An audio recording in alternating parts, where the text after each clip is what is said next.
오늘 은혜 받으실 말씀은 누가복음 10장 25절에서 37절까지 말씀입니다. 누가복음 10장 25절에서 37절까지 말씀을 다 같이 봉독하시겠습니다. 어떤 율법 교사가 일어나 예수를 시험하여 이르되 선생님, 내가 무엇을 하여야 영생을 얻으리이까? 예수께서 이르시되 율법에 무엇이라 기록되었으며 내가 어떻게 읽느냐? 대답하여 이르되 내 마음을 다하며 목숨을 다하며 힘을 다하며 뜻을 다하여 주 너의 하나님을 사랑하고 또한 내 이웃을 내 자신같이 사랑하라 하였나이다. 예수께서 이르시되 내 대답이 옳도다. 이를 행하라. 그러면 살리라 하시니 그 사람이 자기를 옳게 보이려고 예수께 여짜오되 그러면 내 이웃이 누구니이까? 예수께서 대답하여 이르시되 어떤 사람이 예루살렘에서 여리고로 내려가다가 강도를 만나매 강도들이 그 옷을 벗기고 때려 거의 죽은 것을 버리고 갔더라. 마침 한 제사장이 그 길로 내려가다가 그를 보고 피하여 지나가고 또 이와 같이 한 레위인도 그곳에 이르러 그를 보고 피하여 지나가되 어떤 사마리아 사람은 여행하는 중 거기 이르러 그를 보고 불쌍히 여겨 가까이 가서 기름과 포도주를 그 상처에 붓고 싸매고 자기 짐승에 태워 주막으로 데리고 가서 돌보아 주니라. 그 이튿날 그가 주막 주인에게 데나리온 2를 내어주며 이르되 이 사람을 돌보아 주라. 비용이 더 들면 내가 돌아올 때에 갚으리라 하였으니 내 생각에는 이 세 사람 중에 누가 강도 만난 자의 이웃이 되겠느냐? 이르되 자비를 베푼 자니이다. 예수께서 이르시되 가서 너도 이와 같이 하라 하시니라. 아멘. 사랑 없는 종교도 있나요? 이 제목으로 말씀을 나누겠습니다. 한 율법 교사가 예수님을 찾아와 내 이웃이 누구입니까? 라고 물었습니다. 예수님께서 대답 대신 한 가지 비유를 들어 주셨습니다. 어떤 사람이 예루살렘에서 여리고로 내려가다가 강도를 만나 가진 것 다 빼앗기고 심하게 맞아서 죽어가고 있었습니다. 마침 한 제사장이 그 길로 내려가다가 그를 보았지만 그냥 지나쳐버렸죠. 잠시 후에 레위인이 지나가다가 그를 보았지만 피하여 지나가고 그 역시 도와주지 아니했습니다. 그런데 어떤 사마리아인이 그를 발견하고 불쌍히 여겨 기름과 포도주를 상처에 붓고 싸맨 후 자기 짐승에 태워 주막으로 내려가 치료해 주었다는 말이 이야기인 것입니다. 예수님께서는 이 비유를 들려주신 후 가서 너도 이와 같이 하라고 말씀하셨습니다. 이것이 좋은 이웃이 되는 길이라는 것입니다. 사랑이 없으면 장엄한 형식과 의식을 베푼 제사장이 아무리 엄격히 종교 행사를 하더라도 하나님은 그것을 좋은 종교라고 인정해 주지 않습니다. 여기에 보면 예루살렘에서 여리고로 내려가다가 강도 만난 사람에 대한 이야기입니다. 예루살렘은 하나님의 성전이 있고 유대교의 예식을 집행하는 중심부인 것입니다. 그런데 사람들이 다 부유하고 유식한 사람들이 예루살렘에 사는데 예루살렘에서 여리고로 내려갑니다. 예루살렘은 높은 지대에 있으니 내려갔는데 그 여리고는 세속적인 도시인 것입니다. 사람들이 먹고 마시고 즐기고 술 취하고 방탕한 도시인 것입니다. 예루살렘에서 여리고로 내려가는 길에 강도들이 숨어 있다가 덮쳐서 돈을 빼앗는 것입니다. 이 이야기에도 보면은 여리고 평지에서 곡식을 농사를 지어서 예루살렘에 와서 팔고 돈을 잔뜩 지갑에 넣어서 여리고로 내려오다가 잡혀서 얻어맞고 돈 다 뺏긴 것입니다. 그런데 이 장사꾼만 그렇게 해서 여리고로 내려가는 게 아니라 제사장이 예루살렘에서 여리고로 내려갔습니다. 여리고로 내려갔다는 것은 타락했다는 것입니다. 제사장이 타락해서 여리고로 내려갔는데, 여리고로 내려가는 사람이 종교적인 이름으로 불쌍한 사람 도와주지 않습니다. 종교는 있어도 사랑은 없습니다. 강도 맞아서 죽어가는 사람 보고서 율법의 준행자인 제사장이기 때문에 상당히 고약한 얼굴로 교훈을 하고 그대로 내려갔습니다. 그럼 레위인도 오다가 역시 예루살렘에서 여리고로 내려가는 길에 그 강도를 보고, 강도 맞는 사람 보고 꾸짖고 흉보고 그냥 지나갔습니다. 아무리 훌륭한 교훈을 주고 꾸짖어도 죽어가는 사람 살리는 사랑이 없이는 그 종교는 소용이 없는 것입니다. 그런데 한 사마리아 사람이 내려가지 않고서 이리저리 여행을 하다가 그 사람을 보게 된 것입니다. 유대인들이 사마리아 사람은 개라고 하고 사람으로 취급하지 않습니다. 이스라엘이 여러 번 외국에 정복당해서 포로로 잡혀갈 때 포로 잡혀간 그 자리에서 태어난 사람이나 그런 종류의 사람들은 사마리아인이라고 해서 순수한 유대인으로 취급해 주지 않았었습니다. 그러나 이 사마리아인은 강도 만나서 피투성이가 된 사람을 위해서 기름과 포도주를 부어 응급처치를 했습니다. 광야를 지나가는 사람은 기름이나 포도주를 언제나 준비하고 있습니다. 그 치러진 그 피부에 기름을 칠하고 포도주는 병균이 들어옴지 못하게 위해서 포도주를 부은 것입니다. 그리고 붕대를 감고 있지 않습니다. 긴 옷을 입고 있는데 그 자기 옷을 찢어가지고서 그 상처들을 감아 묶어주고 호텔로 갑니다. 그 사막이나 들에 있는 주막집이 호텔이 되는 것입니다. 그 주막집에 가서 이 사람을 돌봐주고 그 주막집 주인에게 돈을 주면서 이것으로서 이 사람을 돌봐주고 내가 올 때 돈이 더 들었으면 사업차 돌아오는 길에 돈을 갚아주겠다고. 이 세 사람 중에 누가 좋은 이웃이 되겠느냐?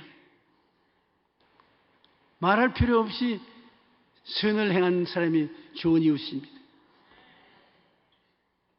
예수께서 대답하여 이르시되 어떤 사람이 예루살렘에서 여리고로 내려가다가 강도를 만나며 강도들이 그 옷을 벗기고 때려 거의 죽은 것을 버리고 갔던데 마침 한 제사장이 그 길로 내려가다가 그를 보고 피하여 지나가고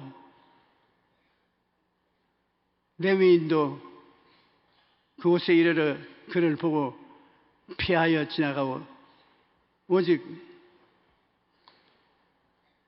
사마리아인이 이 사람에게 자비와 긍휼을 베풀어 준 것입니다. 사마리아인은 제사장도 아니고 레위인도 아니지만 그는 그 마음속에 사랑을 가지고 있었습니다. 사랑은 종교보다도 율법보다도 이식보다도 하나님이 더 귀하게 여기는 믿는 사람을 말하는 것입니다.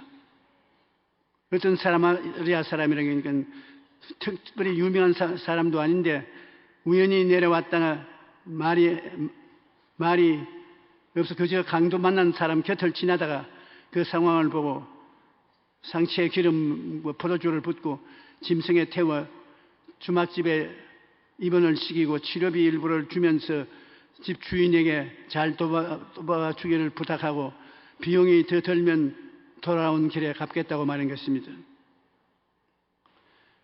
이 어떤 사마리아인은 여행하는 중 거기에 이르러 그를 보고 불쌍히 여겼다는 것입니다.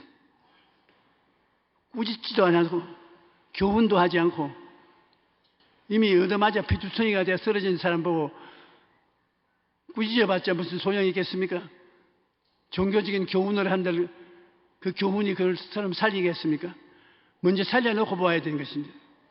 이 사마리아인은 사회적으로 인정을 받지 못하지만은 이 사람에게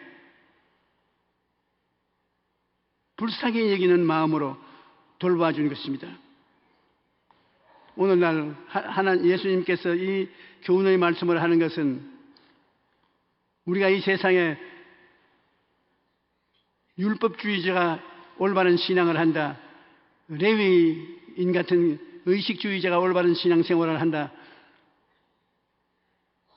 그렇게 말을 한데 하나님은 율법주의자도 의식주의자도 아닌 마음의 사랑을 가지고 있는 사람을 온전한 하나님이 자녀로 생각하는 것입니다. 율법주의자는 꾸짖고 심판하고 지나가는 것입니다. 율법은 법이니까 법을 어긴 사람만 법입니다. 다른 사람 전부 법의 안경을 가지고서 보아서 모자란 점을 지적하고 꾸짖는 일을 하는 것이 자기의 본분으로 생각하고 있는 것입니다. 마태복음 7장 3절로 5절 같이 어찌하여 형제의 눈 속에 있는 티는 보고 내 눈 속에 있는 들보는 깨닫지 못하느냐. 보라, 내 눈 속에 들보가 있는데 어찌하여 형제의 말하기를 나로 내 눈 속에 있는 티를 빼게 하라 하느냐. 외식하는 자여, 먼저 내 눈 속에서 들보를 빼어라. 그 후에 밝히 보고 형제의 눈 속에서 티를 빼리라.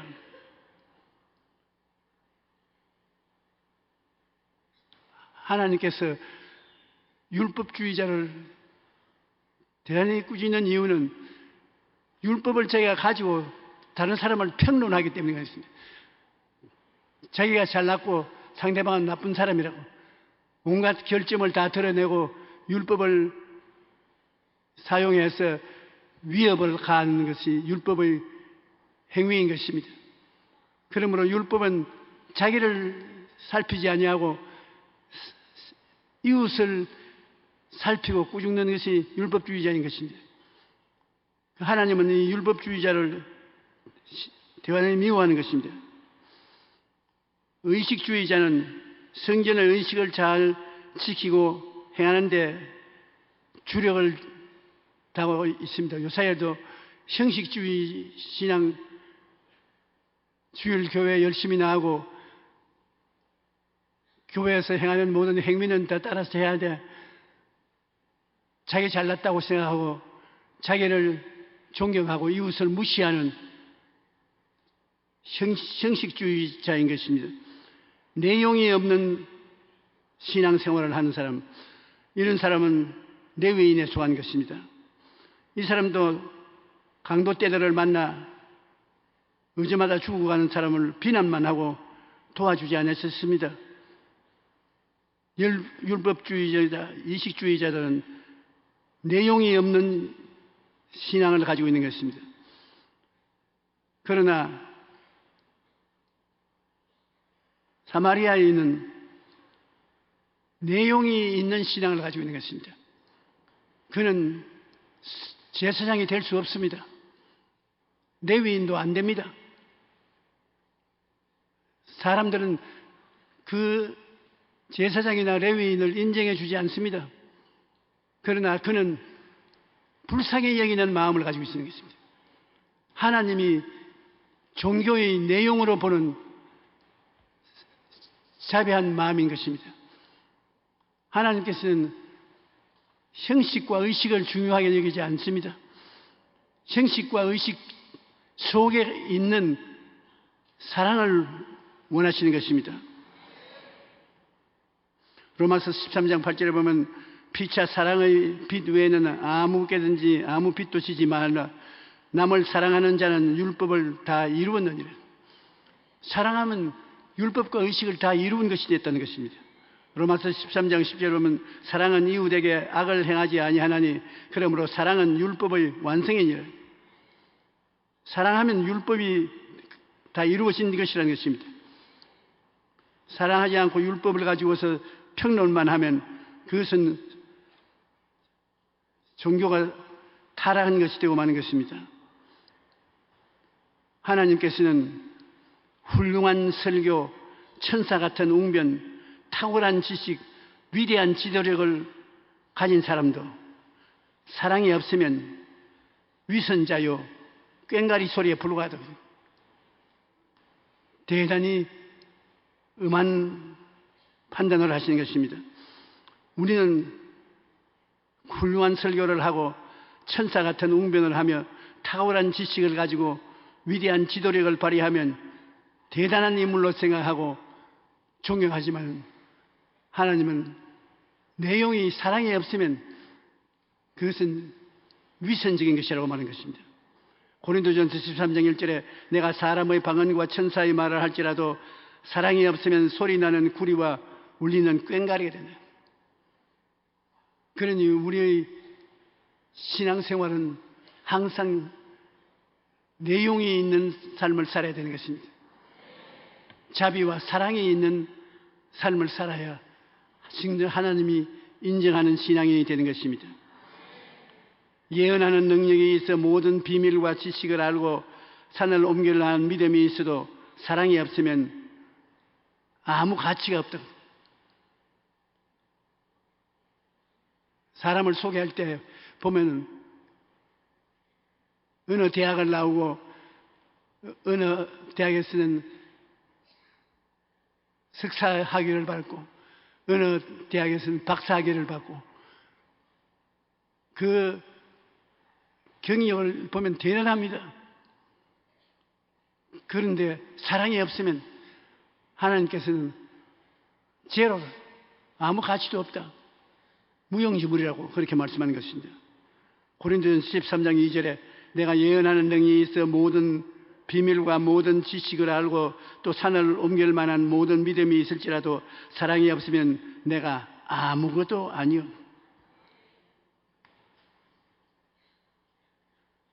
그럼 또 구제를 크게 하고 전력으로 종사해도 사랑이 없으면 아무 유익이 없다고 했습니다. 사랑이 없이 어떻게 봉사를 할 수 있는가? 사람들은 종교단체에 소속해가지고서 사람을 죽이는 일에도 전력을 기울이는 종교가 있습니다.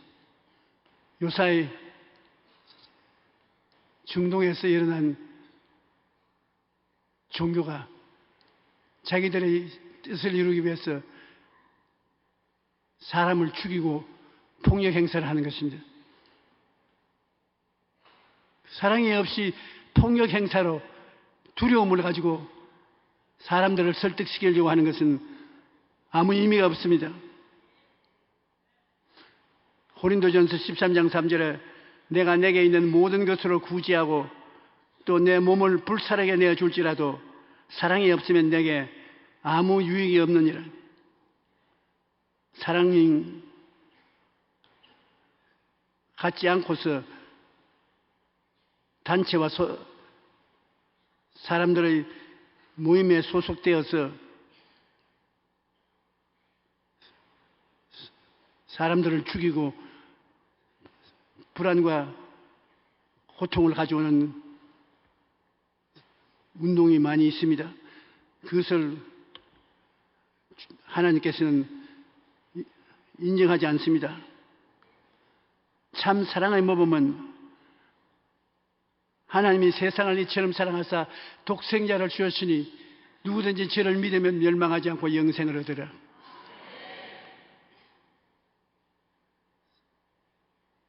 죄를 짓고 불의하고 추악한 일에 썩어가는 버림받아가는 사람들을 살려주기 위해서 자기 몸을 버린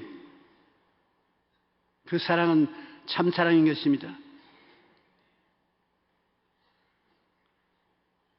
심판하고 정죄하기 위한 종교가 아닌 용서와 회개를 하게 도와주고 변화를 가져오는 것이 사랑인 것입니다.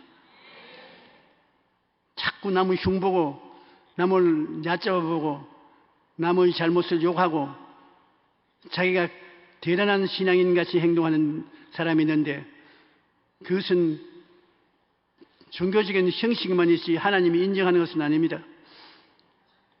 하나님은 하루에 7번씩 70번 죄를 지어도 용서해 주기를 원하시는 것입니다. 회개를 하고 변화를 가져올 수 있는 기회를 주는 것이 주님이 원하는 사랑인 것입니다.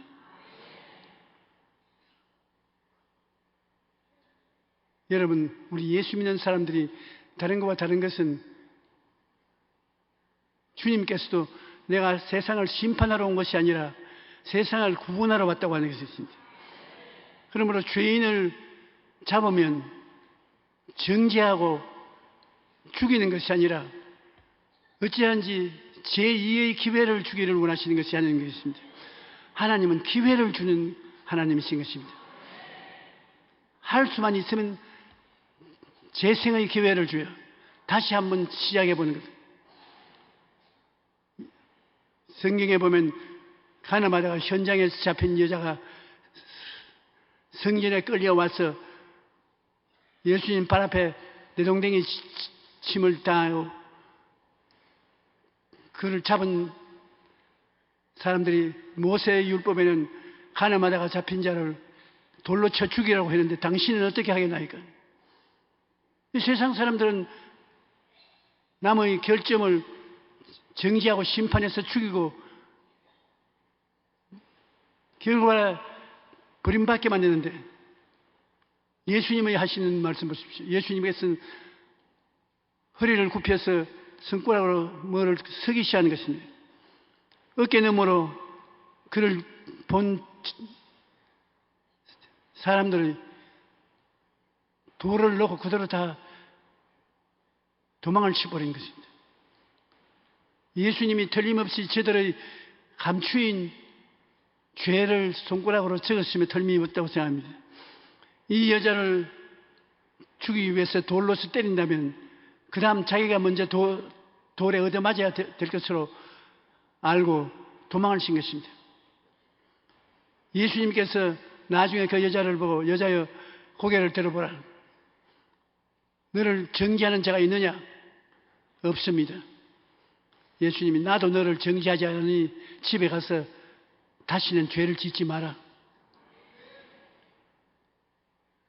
모세의 율법에는 가늠하다가 잡힌 자는 돌로 쳐 죽이라고 했는데 예수님은 난 너를 정죄하지 않으니 집에 가서 다시 죄 짓지 말라는 것은 다시 한번 기회를 주겠다는 것입니다. 내가 세상에 온 것은 죄 짓는 사람을 잡아서 형벌을 내리는 것이 아니라 다시 회개하고 변화받을 수 있는 기회를 줄 테니 그렇게 노력하라는. 그러므로 기독교 신앙이 다른 데와 다른 것은 교회에 나와서 조금만 잘못하면 교회 법을 동원하든지 국가 법을 동원해야 심판을 하는 것입니다. 정지하고 심판합니다. 그러고 난 다음 내가 위대한 일을 했다, 내가 훌륭하다고 자화자찬하는데 그렇지 않습니다. 교회에 있는 예수님은 다시 기회를 줘야 된다. 난 너를 정지하지 않는다. 다시는 죄를 짓지 말라. 회개를 시키는 것입니다. 그러므로 우리는 예수 그리스도의 은혜에 의해서 내일은 오늘보다 좋아지고, 다음 달은 금년보다 좋아지고, 명년은 금년보다 좋아지고, 변화된 사람이 되려고 노력할 수 있는 기회를 얻을 수가 있는 것입니다. 그러므로 여러분은 교회에 나와서 예배드릴 때 이웃의 잘못을 비평하고 정지하지 마십시오. 이웃을 위해서 기도를 해주고 변화받아 새 사람이 될 수 있는 길을 열어주는 데 도움을 주님께서 원하시는 것입니다. 베드로전서 4장 8절에 보면 무엇보다도 뜨겁게 서로 사랑할지니 사랑은 허다한 죄를 덮느니라. 죄를 덮어서 그 사람이 재기할 수 있게 만들어주는 것입니다. 에베소 4장 32절에 서로 친절하게 하며 불쌍히 여기며 서로 용서하기를 하나님이 그리스도 안에서 너희를 용서하심과 같이 하라. 심판하는 것이 아니라 예수 그리스도 안에서 용서한다. 용서를 해야 죄의 기회를 가질 수 있지, 용서를 안 해주는데 어떻게 죄의 기회를 가질 수 있습니까? 율법을 시퍼렇게 칼날을 세워서 심판을 안 내리면 그것은 교회가 아닌 것입니다. 도살장이지. 우리가 남을 심판하면 자기도 똑같이 심판을 받아야 되는 것입니다. 그러므로 예수 그리스도를 닮아서 우리는 심판과 정지를 하지 말고 제2의 기회를 가지도록 용서를 해주고 힘을 더 부어주어서 새로운 삶을 살 수 있도록 하는데 힘을 써야 될 것입니다. 사랑이라고 하면 무법천지를 말하는 것은 아닙니다. 사랑이라는 무법천지로 사는 것이 아닙니다. 죄와 허물을 심판하는 것은 율법이 하는 것입니다. 그러나 예수님이 대속의 은혜로 회개와 용서를 계속 받을 수 있게 만들어주는 것이 다른 것입니다. 예수님이 죄를 짓고 불의하고 추악한 자를 잘한다고 하지 않습니다. 꾸짖으시고 잘못한다고 하시지만 기회를 주기 위해서 용서하고 희망을 주어서 보내는 것입니다. 그러므로 우리가 회개를 할 수 있는 것은 주님께서는 용서해 주시기 때문이겠습니다. 바리새 교인과 세리가 두 사람 교회 기도 시간에 와서 기도하는데 바리새 교인은 하나님, 나는 11조 내고 하나님을 법대로 잘 섬기고 주님 기뻐하는 일을 하니 저 뒤에 기도하는 저 세리같이 죄인과 같지 않습니다. 나는 변화받은 훌륭한 사람입니다. 자기 자랑하고 이웃 흉보고 나가는데 세리는 교회에서 가슴을 치며 주님, 나는 죄를 지었습니다. 나는 더러운 놈입니다. 나를 불쌍히 여겨 주시옵소서. 그러고 난 성전을 나갔습니다. 주님께서 누가 더 의롭다 인정을 받겠냐 제자들하고 물으니까 사람들은 말할 필요 없이 자기가 스스로 의롭게 살고 죄 지은 사람을 평론한 사람 더 의롭게 되었다고 칭찬받을 것이라고 생각한다고 그렇게 말했을 것입니다. 그러나 주님께서는 말하기를 자기가 죄인이 죄를 고백하고 다시 한번 기회를 주시라고 간구하는 사람이 더 의롭다함을 얻었다는 것입니다. 주님은 여러분을 다 사랑하십니다.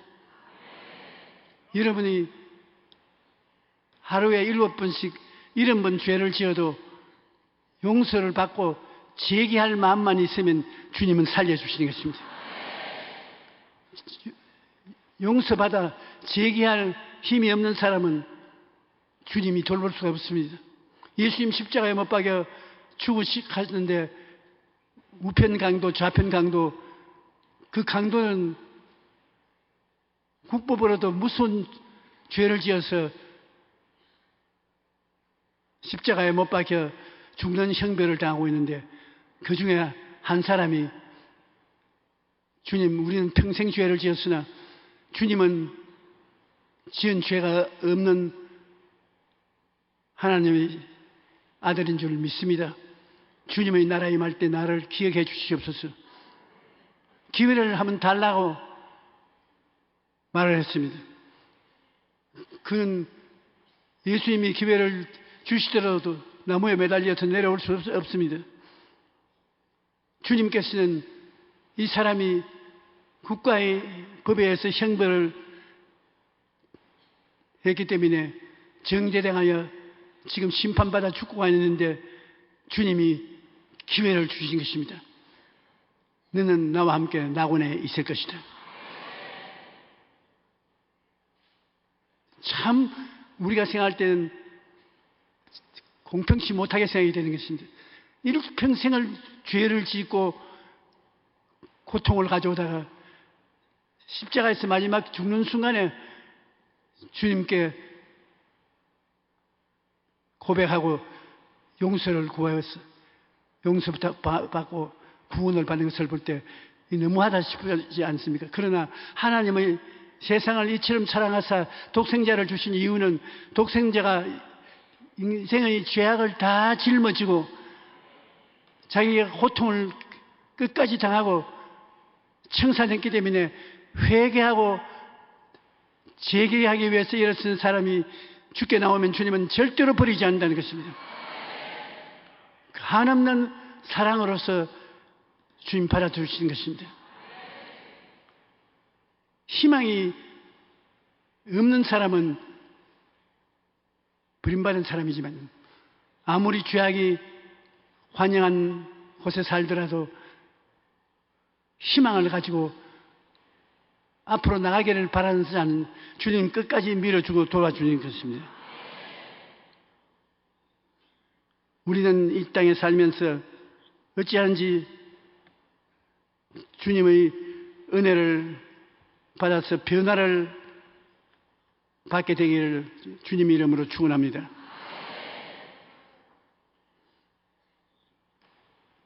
선한 사마리아인이 그 인대로 우리가 너무 쉽게 사람을 평론하거나 심판하지 말아야 되는 것입니다. 이 사람이 강도를 만나서 있는 것 다 빼앗기고 지금 죽어가고 있는데 우리가 그 자리에서 야 이놈아 어쩌다가 강도를 만났냐? 너 나쁜 놈 아니냐? 너 잘한 일이 있느냐? 교훈을 해봤자 소용이 없습니다. 그 교훈이 그 사람을 바르게 만들어줄 수 없습니다. 이 사람에게는 이웃의 돌보심을 받아서 목숨을 건지 제2의 기회를 가지기를 원하는 것입니다. 목숨을 건져서 기회를 인생의 기회를 한 번 더 갖겠다는 것입니다. 우리가 단체 생활을 하면은 잘하는 사람도 있고 못한 사람들도 있습니다. 다 훌륭하지 못합니다. 단체가 살자면 율법주의자들도 있고 이식주의자들도 있습니다. 그러나 율법을 사용할 때 상대의 잘못을 지적해주고 평론해주나 제기할 수 있는 길을 열어놓고 그렇게 해야 되는 것입니다. 자기가 한 행동이 잘못된 것을 깨달아 알고 회개하고 제2의 기회를 갖게 만들어주는 것이 율법주의자가 해야 될 일인 것입니다. 회개해서 다시 변화될 기회를 주지 않고 막 받아쳐서 심판을 해버리는 것은 그건 종교도 아니고 사랑도 아니고 아무것도 아닌 것입니다. 우리가 가정에서도 남편과 아내가 함께 살자니 천사가 모여서 사는 것 아니지 않습니까? 서로 잘못한 일도 있고 고약한 일을 당할 때도 있습니다. 그때 언제나 남편은 아내가 재기의 기회를 가질 수 있게 만들어야 되겠고 아내가 남편을 용서해 주어서 다시 일어날 수 있는 기회를 만들어 줘야 되는 것입니다. 어린아이들을 키울 때 잘 못한다고 호통을 치고 앞길을 막아버리면 안 되는 것입니다. 용서받아 다시 일어나서 훌륭한 사람이 된 사례를 이야기해 주면서 격려를 하고 용기를 얻도록 만들어줘야 되는 것입니다. 우리 교회와 같이 큰 기관은 훌륭한 사람도 많이 들어오니와 나쁜 사람도 많이 옵니다. 여러분 앞에서는 조용기도 나쁜 놈인지도 알 수가 없습니다. 훌륭한 사람만 찾고 나쁜 놈에게 기회를 주지 아니하면 그 나쁜 놈은 영원히 나쁜 놈이 되고 마는 것입니다. 기회를 줘야 돼요. 바로 예수님의 십자가는 그것을 우리에게 보여주는 것입니다. 아주 나쁜 놈이 지금 벌을 받아 죽어가는데도 기회를 주는 것입니다. 낙원에 들어가는 기회를 줘요.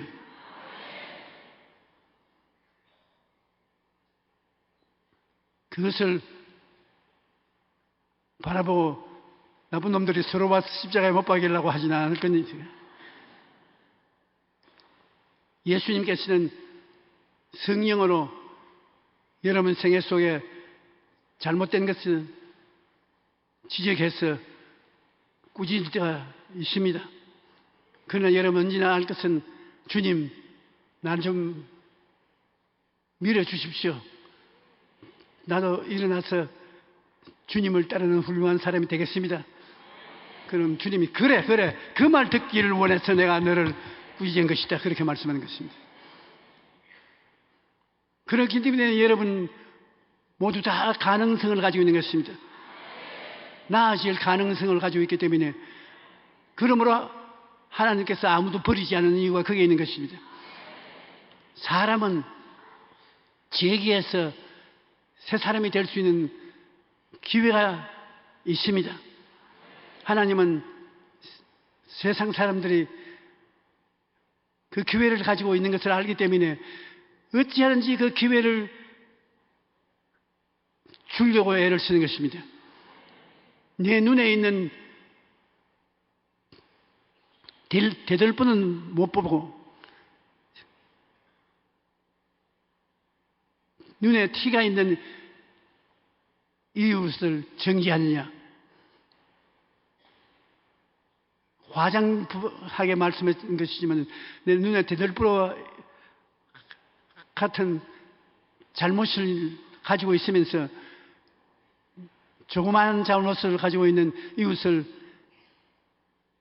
심판해서는 안 될 것입니다. 우리가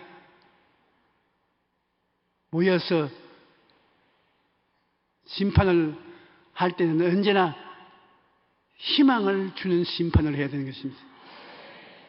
여러분 생각에 희망을 줄 수 있도록 도와주는 것이 예수님을 기쁘시게 하는 예배가 되는 것입니다. 우리는 모두 다 선한 사마리아인과 같이 되어서 이 세상에서 상처 입은 사람을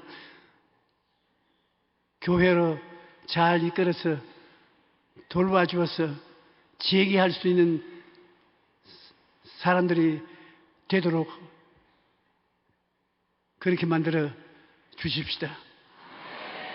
우리 교회가 사회 속에 있어서 사회 빛과 소금이 될 수 있는 것은 교회가 사람을 새 사람 만들 수 있는 처소가 되어야 되는 것입니다. 교회에 와서 서로 마음에 뜻이 안 맞는다고 치고받고 때리고 죽이고 하면 교회가 어떻게 세상을 구출하겠습니까? 교회는 사람을 새롭게 만들어주는 것이 교회인 것입니다.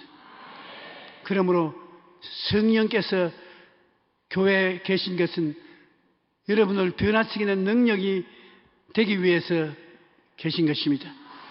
우리가 우리 힘으로 새 사람이 되지 못합니다.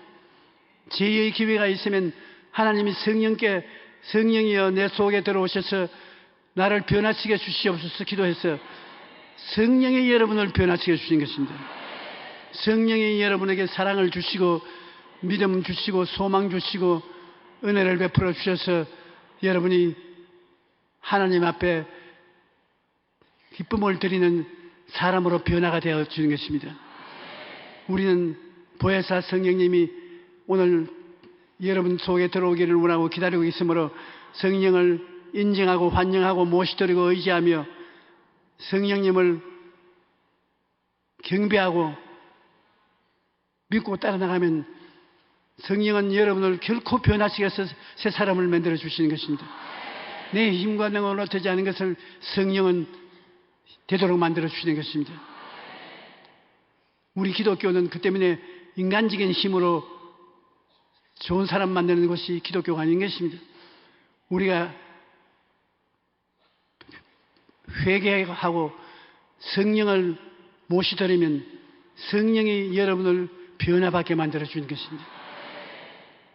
예수님께서는 그 몸을 찢어서 살을 우리에게 주시고 피를 쏟아서 우리에게 음료로 주셔서 예수님의 살을 먹고 피를 마시고 예수님이 우리 속에 들어와서 변화의 원천이 되겠다고 하시는 것입니다. 오늘 우리가 주님 앞에 모여서 주의 살을 먹고 주의 피를 마시고 주께 감사하면 성령께서 그 마음에 임하여서 훌륭한 변화된 사람이 되게 만들어주는 것입니다. 중생한 사람이 되게 만들어주시는 것입니다.